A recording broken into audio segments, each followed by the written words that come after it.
जय जगन्नाथ सांग माने मो चैनल को आपण मानकु स्वागत।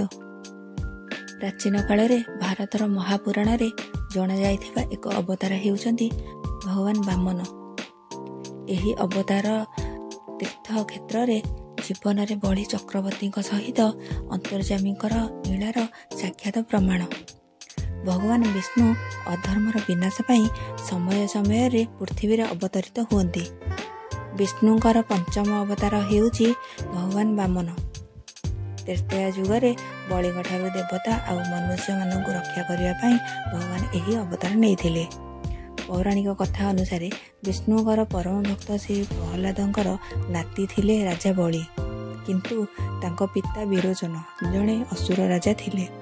एथिपाई राजा बलिंग मध्यरे निज पितांक भली आसुरिक गुण और निज जेजेबापा प्रहलादंक भली ईश्वरीय भक्ति थिला।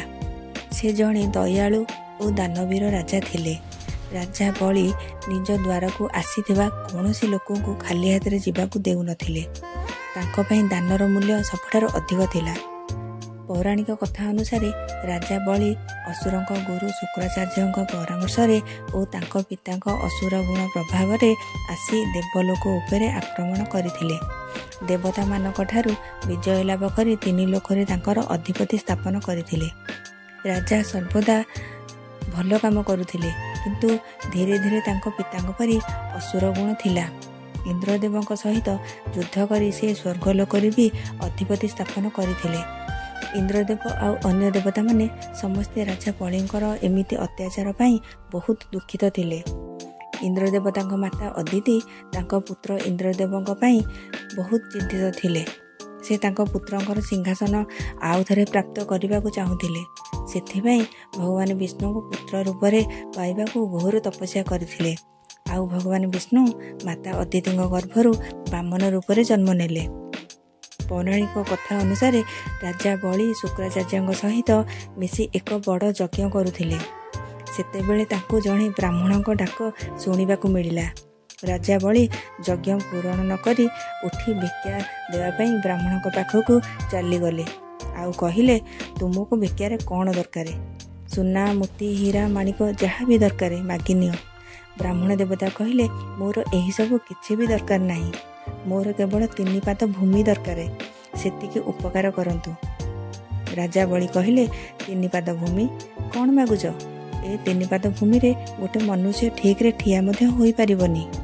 ब्राह्मण देवता कहिले, ए 3 पाद भूमि मो पई बहुत, जदि आपण न देबे मु खाली हाथ रे चली जीवी। राजा बलि ब्राह्मण देवता को साधारण भाबुथिले, सेथिमे दान रे 3 पाद भूमि दबा पई राजी होई गले। ब्राह्मण देवता कहिले, आपण को संकल्प करबा को हेबो। सेतिकी बेले असुर गुरु शुक्राचार्य सेठाकू आसी बलि राजा को कहिले, से होजन प्रभु नारायण श्रीहरि, तांको किछि भी दान रे दियंतुनी। श्रीहरि को नाम शुणु शुणु राजा बलि बहुत प्रसन्न होई गले। भाबिले, श्रीहरि मो द्वारा को भिक मागिया को आसीचंती, मु कदापि मो दान धर्म रे पछकू फेरिबिनी। तांको जदि 3 पाद भूमि दरकार मु तांको अवश्य देबी। राजा बलि हाथ रे किछि पवित्र पानी नै संकल्प कले। संकल्प नेला मात्रे ब्राह्मण देव संगे संगे विशाल रूप धारण करिले। आउ प्रथम पादरे पृथ्वी लोक रे रखिले, आउ द्वितीय पादरे आकाश लोक रे पाद रखिले। तापरे बलि राजा को ब्राह्मण देव कहिले, आपण तो मते 3 पाद दान रे देबे बोली कहिले, हेले मोर प्रथम पादरे समस्त पृथ्वी आउ द्वितीय पादरे समस्त आकाश समाप्त होई गला, आउ तृतीय पाद केउठी रखिबी? बलि राजा कहिले, हे प्रभु मते क्षमा करि दियो, मु निजको ए संसार रे बहुत बड़ दानी भाबुथिली। सेथिपाई मो मन रे बहुत अहंकार थिला। आपण मो अहंकार को सब नष्ट करि देले, किंतु मु आपणक पाखरे संकल्प करिछि, मु ए कथा को निश्चय पूर्ण करिवि। सेथिपाई केवल मो पाखरे मो शरीर अछि, सेथिपाई आपण आपणक तृतीय पाद मो मस्तक रे रखी मो संकल्प पूरा करंतु। भगवान नारायण कहिले, बलि तमे बहुत अहंकारी होई जाइथिलो, आउ तमे अहंकार रे आसी तम शक्ति बल रे तमे 3 लोक रे निजर अधिपति स्थापन करथिलो। तमको तम अहंकार रो मुक्त करिबा अति आवश्यक थिला। तमे बहुत कुकर्म करिछ, किंतु तमे बहुत धार्मिक दानी भी, सेथिपाई मु तुमको पाताल लोक ତୁମକୁ ଦେଉଛି। ତୁମକୁ ମୁଁ ପାତାଳ ଲୋକରେ ରାଜା ବୋଲି ଘୋଷଣା କରୁଛି। ଶେଷରେ ପ୍ରଭୁ ତାଙ୍କ ତୃତୀୟ ପାଦ ବଳିଙ୍କର ମସ୍ତକରେ ରଖିଲେ। ବଳି ପାତାଳରେ ପ୍ରବେଶ କରିଥିଲେ।